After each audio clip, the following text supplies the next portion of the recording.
War Master Bolton stood on the bridge of his flagship as the three alien fleets dropped out of hyperspace near Jupiter. His yellow eyes looked at the primitive solar system with satisfaction. This would be over quickly. "Status report," he commanded. "All fleets are in position," his second officer replied. 600 ships ready for battle. The human homeworld is 4 hours away at current speed." Bolton clicked his mandibles together. Around him, his insect crew worked at their stations. They had done this many times before. Take position, deliver the ultimatum, watch the primitives surrender. "Any sign of human resistance?" he asked. "None. War Master. We detect only the small stations they have around their planet. No military vessels of any significance." Bolton laughed, a sound like grinding metal. "Of course not. They probably think their little chemical rockets can fight us." Fleet Commander Zephyros appeared on the communication screen. The bird-like alien's feathers were ruffled with excitement. "War Master, my aerial units are ready to demonstrate our power. Should we destroy one of their moon bases first?" "Not yet," Bolton replied. "We will give them the chance to surrender. The Council prefers planets that are not damaged." The three fleets moved deeper into the solar system. Each fleet had ships of different sizes, from small fighters to massive battlecruisers. Their hulls gleamed with energy shields. Their weapons could turn planets into dust. "Begin transmission to the human homeworld," Bolton ordered. The communication went out on all frequencies that humans used. Bolton's image would appear on every screen, every radio, every device capable of receiving signals. "Attention, humans of Earth," Bolton began, his voice carrying the authority of countless victories. "I am War Master Bolton of the Galactic Council. Your primitive civilization has been selected for absorption into our empire." He paused, letting his words sink in. This was always his favorite part. "You will surrender your planet and submit to Council authority. In return, we offer you protection and a place in our civilization. You have 6 of your hours to respond. Refuse, and your cities will burn." The transmission ended. Bolton sat back in his command chair and waited. Usually, primitive species panicked when they saw the fleets. They would send desperate messages begging for mercy.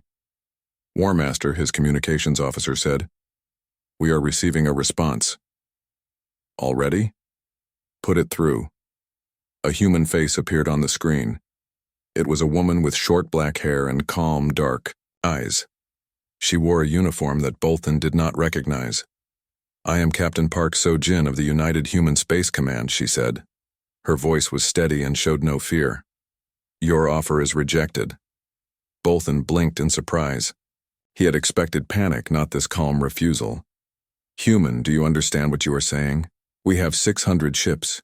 Your species has nothing that can challenge us." Park's expression did not change. "We understand perfectly. Earth is not for sale. Withdraw from our system immediately." Bolton stood up, his anger rising. "You dare threaten us? Show me your fleet, human. Show me what pathetic ships you think can stop the Council." "As you wish," Park replied. The communication ended. Bolton turned to his tactical officer. "Scan the area.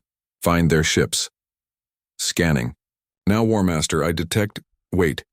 There is a massive energy signature forming behind Jupiter." "What kind of signature?" "Unknown, sir. The energy readings are—" This cannot be correct. On the main screen, space near Jupiter began to shimmer. The light bent and twisted as something massive decloaked. Slowly, an enormous ship revealed itself. Bolton's mandibles fell open. The ship was huge, larger than anything he had ever seen. It was 15 kilometers long, covered in strange patterns that glowed with blue energy. The hull seemed to absorb light, while also producing its own illumination. "Impossible," Bolton whispered. "War Master," his tactical officer said, his voice shaking. "The energy readings from that ship are beyond our measurement systems. Its power output is greater than our entire fleet combined." Fleet Commander Zephyros appeared on the communication screen again. His feathers were now flat against his body in fear. "Bolton, what is that thing? My sensors cannot get accurate readings." Before Bolton could answer, the human captain's face reappeared on their screens. "I am Captain Park So-Jin of the UHSV Dauntless," she said. "You have 30 seconds to begin. Withdrawing from our system." Bolton found his voice. "One ship against 600? You are insane, human." "You are trespassing in human space," Park replied calmly. "Leave now, or face the consequences." Bolton's fear turned to rage. He had conquered 50 worlds. He would not be intimidated by primitives, no matter how big their ship was. "All fleets, attack formation," he commanded. "Destroy that ship." The 600 alien vessels moved into battle positions. Energy weapons charged and missile bays opened. The Council's most advanced technology prepared to reduce the human ship to debris. "War Master," his weapons officer said. "Target acquired. All ships report ready to fire." "Fire everything," Bolton shouted. 600 ships unleashed their weapons at once. Plasma cannons that could melt asteroids, particle beams that could crack moons, and quantum torpedoes that could destroy space stations all flew toward the Dauntless. The weapons hit the human ship and simply disappeared. They did not explode or cause damage. They vanished as if they had never existed. "What happened?" Bolton demanded. "Sir, our weapons are being absorbed by some kind of gravitational field around their ship. The energy is being redirected into space." Bolton stared at the impossible sight. His most powerful weapons had no effect at all. The human ship hung in space, completely undamaged. "This is Captain Park," came the human voice again. "You have made your choice, now face ours." The Dauntless began to move. Despite its enormous size, it accelerated smoothly and silently. Energy patterns flowed across its hull like living lightning. "Evasive maneuvers," Bolton ordered, but he knew it was too late. A beam of pure blue energy lanced out from the human ship. It was not like any weapon Bolton had ever seen. Where it touched alien ships, they simply ceased to exist. 50 vessels were destroyed in the first second. "Shields! Raise all shields!" Bolton screamed.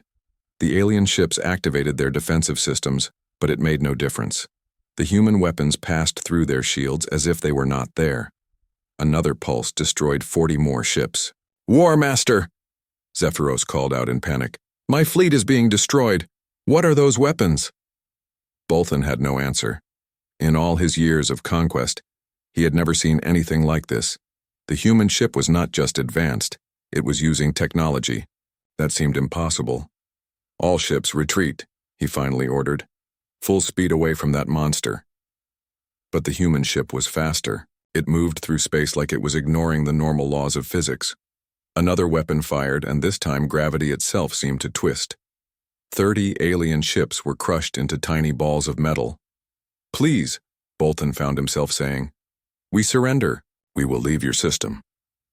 The attack stopped. The human ship hung motionless in space, its weapons still glowing with deadly energy. Captain Park's face appeared once more on their screens. "You came to our system with 600 ships intending to enslave our people. Now you have less than 500 left. Consider this a warning." Bolton looked around his bridge. His crew was staring at their instruments in shock. In less than 5 minutes, they had lost over 100 ships to a single human vessel. We will report this to the Council," he said weakly. "Do that," Park replied. "Tell them that Earth is under human protection. Any future aggression will be met with appropriate force."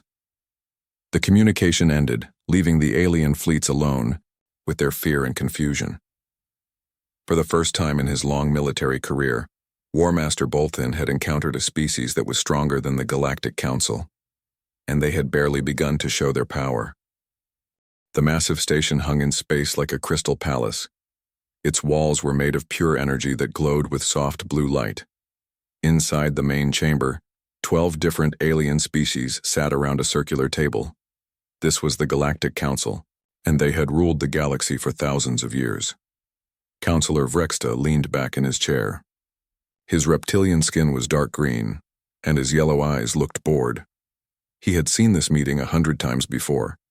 Today they would vote to take over another planet. Another weak species would join their empire. "The reports are clear," said Ambassador Quilloth. His crystal body caught the light and threw rainbows across the room.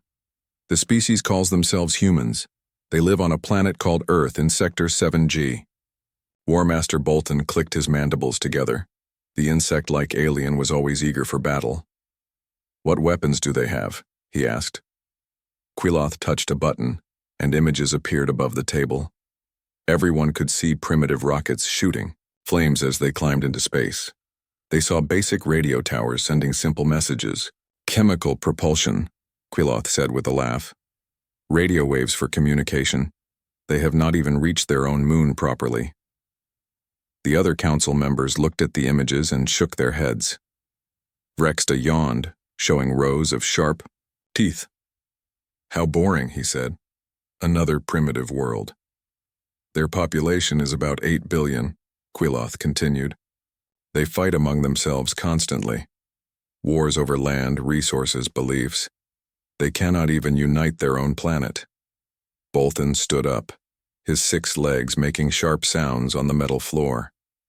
"Then why are we wasting time talking? Send the fleets. They will surrender in hours." "Patience," said Quilloth. "We must follow proper procedure. The council must vote." Around the table, the aliens looked at each other. This was just a formality. For 3,000 years, the Galactic Council had expanded their territory. They would find a new species, offer them protection in exchange for servitude, and take their resources. If the species refused, the Council's fleets would destroy their cities until they agreed. It was a simple system, and it always worked. "These humans," said Councillor Nethra, her 6 arms gesturing at the images. "Do they have anything valuable?" "Water, metals, rare earth elements," Quilloth replied. "Nothing special, but their planet is in a good location for trade routes." "And the humans themselves?" asked another counselor. "They seem strong enough for manual labor.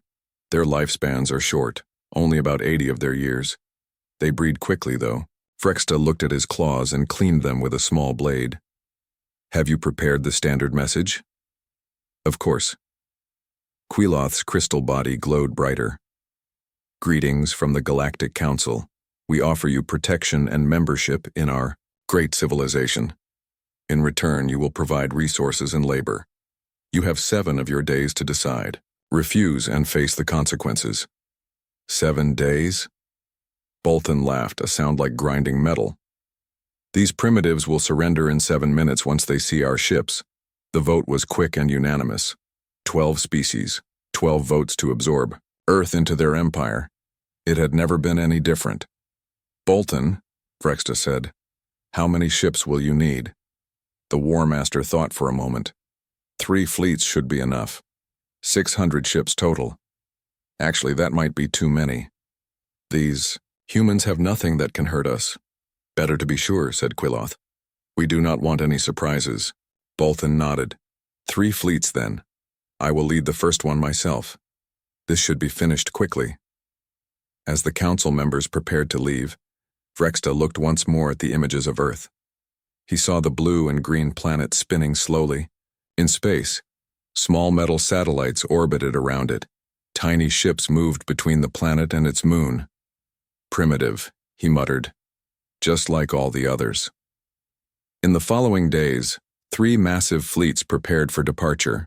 Each fleet had 200 ships, from small fighters to huge battle cruisers. The Council's technology was advanced beyond anything these humans could imagine. Their weapons could destroy planets. Their shields could stop any attack. Bolton walked through his flagship, checking the preparations. His crew of insect warriors worked efficiently, loading weapons and checking systems. They had done this many times before. "Warmaster," said his second-in-command, "the other fleets are ready."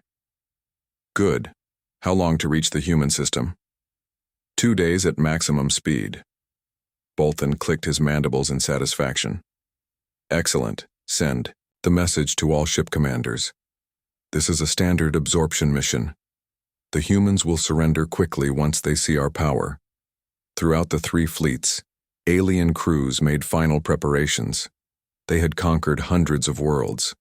They had faced species with advanced technology and others that fought with primitive weapons. The result was always the same. The Galactic Council always won. On the Council Station, Vrexta watched the fleets disappear into hyperspace. Their energy trails looked like bright lines against the stars before fading away. Another easy victory, he said to himself. Ambassador Quailoth stood beside him, his crystal body reflecting the starlight. The humans will be a useful addition to our empire. Their planet has good resources, and they seem hardy enough for heavy work. Yes, Vrexta agreed. And once we control their system, we can use it as a base for further expansion in that region. Neither alien considered the possibility of failure. Why would they? The Galactic Council had never lost a war. Their technology was superior to everything they had ever encountered. Their fleets were invincible. As the hours passed, the three fleets moved through hyperspace toward Earth. Bolton and his commanders studied the intelligence reports. They planned their attack formations and chose which human cities to threaten first. The humans have a settlement on their moon, one officer reported. Should we destroy it first? No, Bolton replied. Let them see our ships first. Fear will make them surrender faster. The War Master was confident. He had led successful missions against 50 different species. Some had advanced energy weapons, others had powerful shields. A few had even put up good fights before surrendering. But these humans had nothing. Primitive rockets and basic radio communications. They would probably worship the Council ships as gods when they appeared. Back on the Council Station, life continued as normal. The councilors attended to other business, managing their vast empire. Trade routes were adjusted, resources were allocated. New construction projects were approved. The conquest of Earth was just another routine task on their endless list of duties. None of them suspected that in 2 days, everything would change forever. Deep beneath the mountains of Colorado, Admiral Kim Tae-ho stood in front of a wall of screens. Each screen showed different parts of space around Earth. His gray hair was perfectly neat, and his uniform bore the symbol of the United Human Space.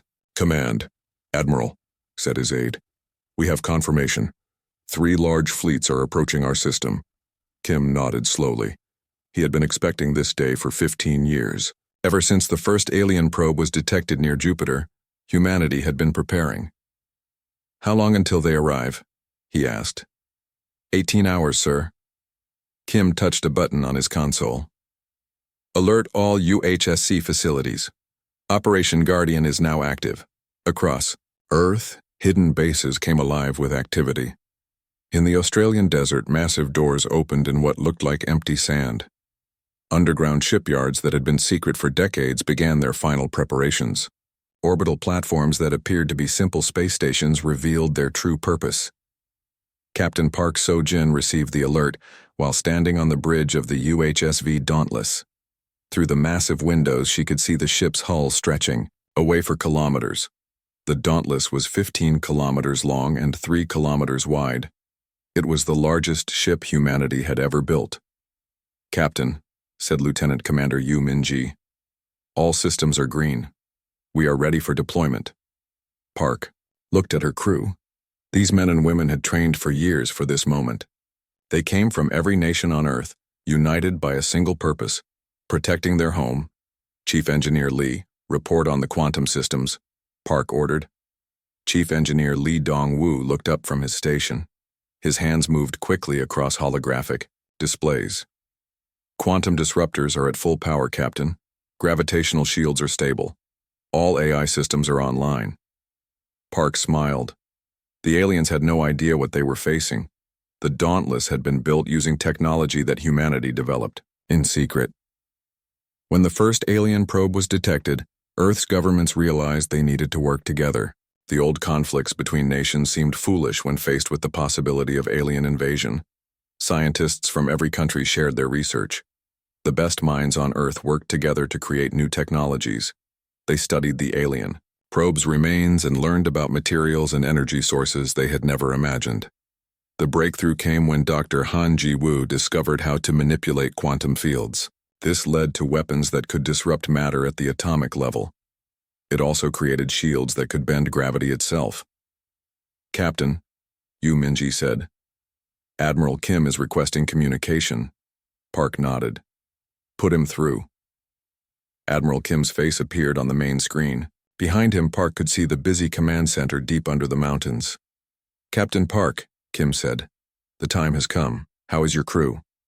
"Ready, sir. The Dauntless will not disappoint you." "I know it will not. Remember, we are not seeking war, but we will defend our freedom." "Understood, Admiral." Kim's expression grew serious. "Park, your ship represents everything humanity has achieved. Show these aliens that Earth is not defenseless." The communication ended. Park turned to her crew. Every person on the bridge was looking at her, waiting for orders. "All stations, prepare for departure," she announced. "We are going to meet our visitors." The Dauntless moved away from its hidden dock near Saturn. Its quantum engines created ripples in space itself. Energy flowed through the ship's hull in patterns that looked like living lightning. Below on Earth, people went about their normal lives. They did not know that alien fleets were approaching. They did not know that their planet was about to be invaded. The governments had decided to keep this secret to prevent panic, but in hidden bunkers and secret facilities, thousands of people worked frantically. Earth's defenses were not just the Dauntless. Orbital weapons platforms charged their energy. Banks, fighter squadrons prepared for launch. Ground-based quantum cannons powered up. Humanity had learned from studying alien technology. They discovered that most alien civilizations became comfortable with their level of advancement. They stopped innovating and improving. Their technology stayed the same for thousands of years. Humans were different. They never stopped pushing forward. In just 15 years, they had created weapons and defenses that surpassed anything the aliens possessed. Captain Lee Dongwu reported, "We are approaching the intercept point. The alien fleets are still 6 hours away." "Good. Deploy stealth systems. I want us invisible until we choose to reveal ourselves." The Dauntless disappeared from all sensors. Its stealth technology bent light and energy around the ship. To any observer, there was nothing but empty space. Park walked to the center of the bridge. Around her, her crew worked with quiet efficiency. These people had given up normal lives to serve on this ship. They understood the importance of their mission. "Captain," said Communications Officer Nam Gi-young, "we are receiving signals from the alien fleets. They are broadcasting on multiple frequencies. Can you translate?" "Yes, Captain. Our computers analyzed the alien probe's communication systems years ago. The message is simple: surrender or be destroyed." Park felt a cold anger building inside her. These aliens thought they could just take Earth. They believed humans were primitive and weak. They were about to learn how wrong they were. "Ma'am," Yu Minji said, "the alien fleets have entered our solar system. They are moving past Jupiter. Any change in their formation?" "No, Captain. They appear confident. No defensive positioning." Park nodded. The aliens were not even trying to protect themselves. They completely underestimated humanity. "All crew, this is the captain," Park announced over the ship's communication system. "The moment we have trained for is here. Remember, we fight not for conquest but for freedom. We fight not for glory but for our home. We fight not alone but together." Through the ship, 2,000 crew members heard her words. In engineering, teams monitored the quantum reactors. In weapons control, officers prepared the disruptor arrays. In the fighter bays, pilots made final checks on their advanced craft. The Dauntless was more than just a ship. It was a symbol of human determination. It represented everything Earth could achieve when people worked together toward a common goal. "Captain," Lee Dongwu said, "all systems are at maximum efficiency. We are ready for whatever comes." Park looked out at the stars. Somewhere out there, 3 alien fleets were approaching Earth with the intention of enslaving humanity. They thought they were facing a primitive species with crude technology. They were about to discover their mistake. "Take us to our position." "Behind Jupiter," Park ordered. "It is time to introduce ourselves to our visitors." The Dauntless moved silently through space, its advanced engines leaving no trace. The ship's AI calculated firing solutions and defensive patterns. Quantum computers ran millions of battle simulations. Everything was ready. Humanity's greatest weapon was moving into position, and the aliens had no idea what was waiting for them. On the bridge of the Dauntless, Captain Park Seo-jin watched the alien fleet scramble to retreat. Their formations had broken apart, and many ships were spinning out of control. The aliens had never faced an enemy that could fight back. "Captain," Lieutenant Commander Yu Minji reported, "the alien fleets are trying to regroup at maximum weapons range. They appear to be calling for reinforcements." Park nodded. She had hoped the demonstration would be enough to send them away, but some species needed to learn the hard way. "What is their current status?" she asked. 478 ships remaining. They have formed a defensive sphere around their command vessels. Chief Engineer Lee Dong-woo looked up from his console. "Captain, our quantum systems are operating perfectly. We used less than 5% of our total power output in that attack." Park allowed herself a small smile. The aliens had no idea what the Dauntless was truly capable of. "Incoming transmission from the alien fleet," reported Communications Officer Nam Gi-young. "Put it through." War Master Bolton's face appeared on the screen. His insect features showed fear, but also stubborn pride. Behind him, Park could see his bridge crew working frantically. "Human Captain," Bolton said, trying to sound commanding, "you have made a grave mistake. The Galactic Council has ruled this galaxy for 3,000 years. We will not be stopped by one ship, no matter how advanced." "War Master," Park replied calmly, "you came here to enslave my people. I have shown you mercy by allowing most of your fleet to survive. Leave now, and that mercy continues." Bolton's mandibles clicked together angrily. "The Council does not retreat. We will call for more fleets. We will bring 1,000 ships, 10,000 if necessary. Then you will lose 1,000 ships," Park said simply. "Or 10,000. It makes no difference to us." The communication ended. Park turned to her tactical officer. "Lieutenant Commander Yu, what are they doing now?" "Long-range sensors show them transmitting to distant locations. They are definitely calling for help." Yu Minji paused, checking her displays. "Captain, they are also preparing for another attack." Park sighed. She had hoped to avoid further bloodshed, but the aliens were too proud to accept defeat. "All stations, prepare for full combat operations," she announced. "Show them what humanity can really do." Throughout the massive ship, 2,000 crew members responded to their captain's order. In the weapon control centers, officers powered up systems that had never been used in actual combat.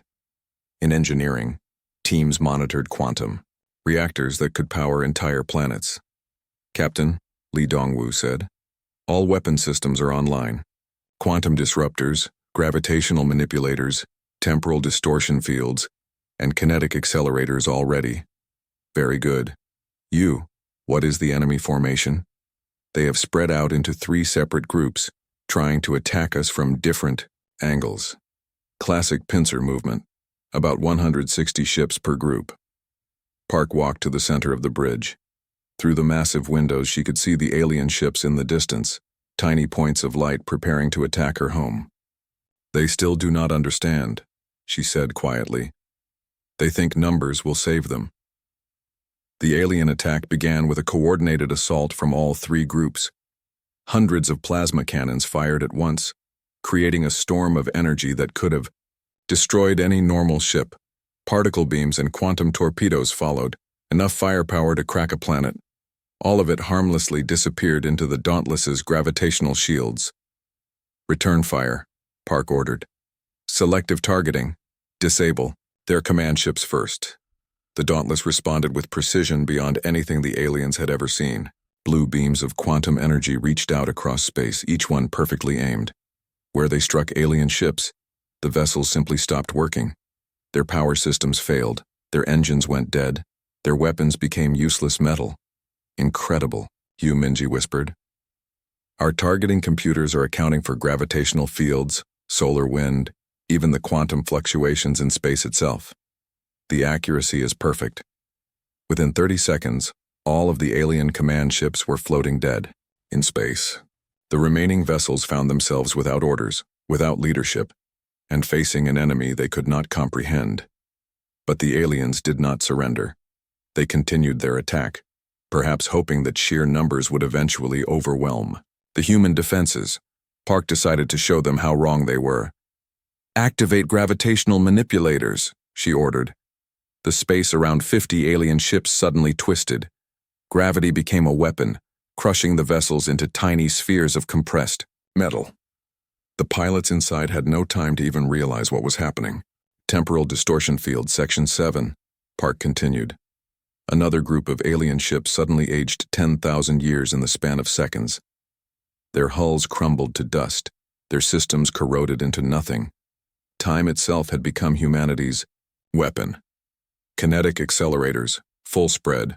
The Dauntless fired projectiles that were barely larger than grains of sand, but accelerated to nearly the speed of light. When they hit the alien ships, the energy release was equivalent to nuclear weapons. Entire vessels vaporized in brilliant flashes. On his flagship, War Master Bolton watched his fleet being systematically destroyed by weapons he could not understand. Each human attack used a different principle of physics. Some ships were crushed. Others aged to death, still others simply disappeared. "All ships, full retreat," he finally screamed. "Emergency jump to hyperspace." But the Dauntless was not finished. Park had decided to send a message that the Galactic Council would never forget. "Quantum disruption field, maximum range," she ordered. A wave of energy spread out from the human ship, moving faster than light itself. When it reached the fleeing alien vessels, their hyperspace engines failed. They were trapped in normal space, unable to escape. "Now they understand," Park said quietly. "They cannot run from us any more than they can fight us." Lee Dongwu looked up from his engineering station. "Captain, we are still using less than 20% of our total capabilities. The ship's AI is already calculating more efficient attack patterns for future encounters." Park nodded. The Dauntless was learning from this battle, becoming even more effective with each passing moment. "Open a channel to all surviving alien ships," she ordered. When the communication was established, Park's image appeared on hundreds of alien ships simultaneously. The surviving crews looked at her with a mixture of fear and respect that they had never shown to any enemy before. "I am Captain Park Sojin of Earth," she said. "You came to my solar system with 600 ships. You now have 112 ships remaining. Your weapons cannot hurt us. Your shields cannot protect you. Your speed cannot save you." She paused, letting her words sink in. "I could destroy every one of your remaining ships in the next 60 seconds. Instead, I offer you this choice. Leave our space immediately and never return or face complete annihilation." War Master Bolton appeared on her screen, his proud demeanor completely broken. We accept your terms. The Council will hear of this." "Make sure they do," Park replied. "And make sure they understand that this was humanity showing restraint. If you return with hostile intent, you will see what we are capable of when we are not holding back." The alien ships began to limp away from Earth's solar system. Many were damaged, their crews traumatized by their encounter with technology beyond their understanding. On the Dauntless, Park watched them go. She felt no joy in the victory, only satisfaction that her people were safe. "Captain," Yu Minji said, "long-range sensors detect the aliens entering hyperspace. They are heading directly back toward Council territory." "Good. Let them carry word of what happened here." Park looked out at the stars, knowing that this was only the beginning. The Galactic Council would not accept this defeat easily. They would return with more ships, more weapons, more determination. But they would find humanity ready for them. The Dauntless had shown only a fraction of its true power. And it was just one ship. Hidden throughout the solar system, other human vessels waited with equally advanced technology. The galaxy was about to learn that Earth was no longer a primitive world to be conquered. It was a power to be respected. The emergency session of the Galactic Council began in chaos. Alarm signals echoed through the crystal halls of the station as counselors rushed to their seats. For the first time in 3,000 years, a council fleet had been defeated. Counselor, Rexta sat in his chair, his reptilian features showing confusion and anger. Around the circular table, the other 11 species looked equally disturbed. Emergency reports flooded in from the surviving ships of Bolton's fleet. "Show me the recordings," Rexta demanded. Ambassador Queloth activated the holographic display. The chamber filled with images from the battle, the massive human ship appearing from behind Jupiter, weapons that defied understanding, and council ships being destroyed with impossible ease. "This cannot be real," said Counselor Nethra, her 6 arms trembling. "No primitive species possesses such technology." "The recordings are authentic," Queloth replied, his crystal body flickering with nervous energy. "Our best analysts have confirmed it.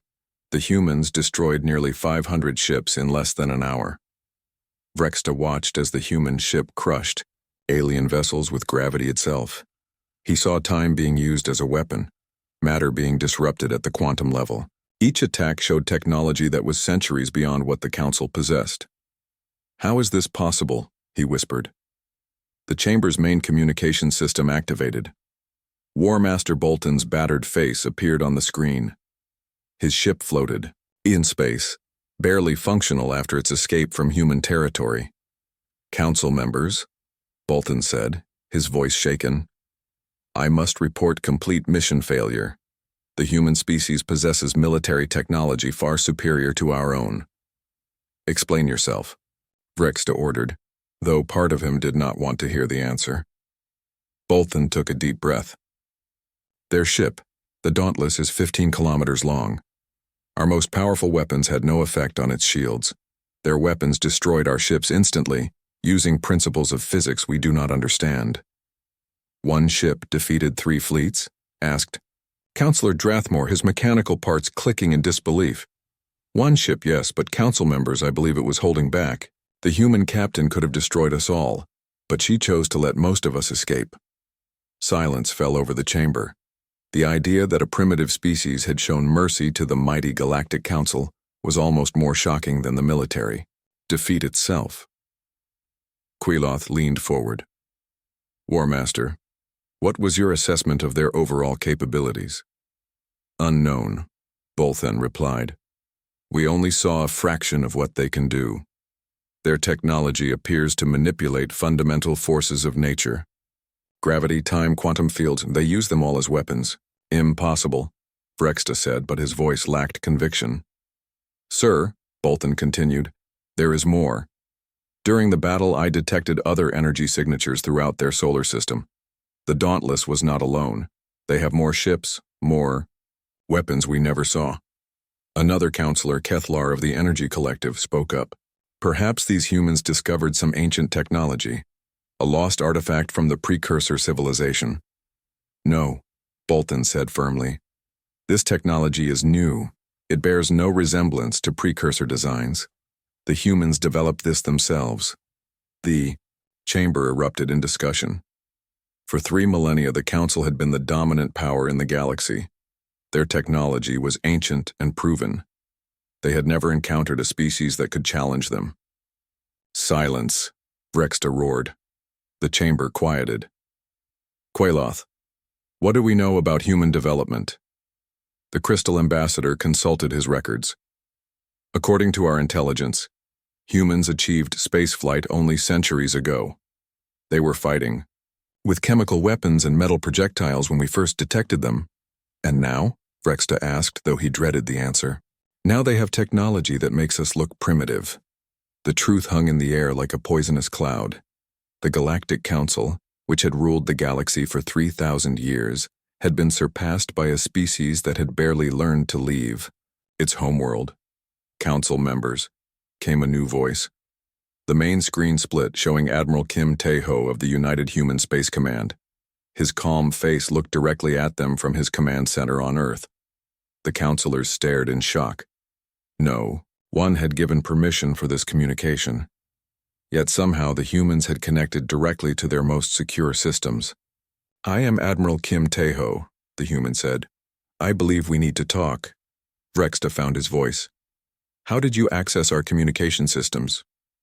"The same way we built the Dauntless," Kim replied. "Through human ingenuity and determination, Your security protocols are based on technology that is thousands of years old. Our computers decoded them in minutes. Quailoth's crystal body flashed with nervous light. What do you want? Peace, Kim said simply. We have no interest in conquering your territory or enslaving your people. We want only to be left alone. You destroyed our ships, Vrexta accused. Your ships came to enslave our world, Kim replied, calmly. We defended ourselves. Your war master can confirm that we showed restraint. We could have destroyed every vessel in your fleet. Bolton nodded reluctantly. The human speaks truth, council members. They had the power to kill us all. What are your terms? Quailoth asked, his diplomatic training taking over. Kim's expression remained neutral. Simple. The Galactic Council will recognize Earth and its colonies as sovereign human territory. You will not interfere with our development or expansion. In return, we will not interfere with your empire. And if we refuse? Vrexta asked. Kim's eyes grew cold. Then you will discover what humanity is capable of when we are not showing mercy. As if to emphasize his point, new information appeared on the Council's screens. Long-range sensors were detecting massive energy signatures throughout human space. Ships were decloaking near Earth, vessels almost as large as the Dauntless. Orbital platforms revealed weapons that could destroy planets. How many ships do you have? Nethra asked, her voice barely a whisper. Enough, Kim replied. We have been preparing for this day for 15 years. Every nation on Earth contributed to our defense. We are united in a way your council has never achieved. The truth was becoming clear to the counselors. Humanity had not just built one advanced ship. They had created an entire fleet, an entire military force using technology that surpassed anything in the galaxy. Furthermore, Kim continued, we know about your other enemies. The Void Hunters in the Galactic Rim. The Machine, collective in Sector 9. Species that you have fought and barely contained for centuries. Vrexta's blood ran cold. The Council's battles with those ancient enemies were their most closely guarded secrets. How do you know about them? He demanded. We know many things, Kim said, and we are prepared to help defend against threats to galactic civilization, but only if the Council accepts our sovereignty. The offer hung in the air. The humans were not just threatening the Council. They were offering to become allies against threats that even the Council feared. Quailoth spoke. First, Admiral Kim, you must understand our position. The Council has maintained order in this galaxy for 3,000 years. We cannot simply accept that a new species has surpassed us. Your pride is understandable, Kim replied. But pride will not stop the Void Hunters when they return. Pride will not protect your worlds when the Machine Collective decides to expand again. The chamber fell silent as the counselors considered their options. They could refuse the human terms and face a war they could not win. Or they could accept that the galaxy had changed forever. We need time to consider, Vrexta said finally. Of course, Kim nodded. But while you consider, remember this. Humanity seeks partnership, not domination. We could have destroyed your fleets completely and invaded your territory. Instead, we offer cooperation. The communication ended, leaving the Council in stunned silence. For the first time in their long history, the Galactic Council had met a species that was stronger than they were. The humans had demonstrated overwhelming military superiority, then offered peace. It was a display of power and wisdom that shook the Council to its very foundations. The galaxy would never be the same.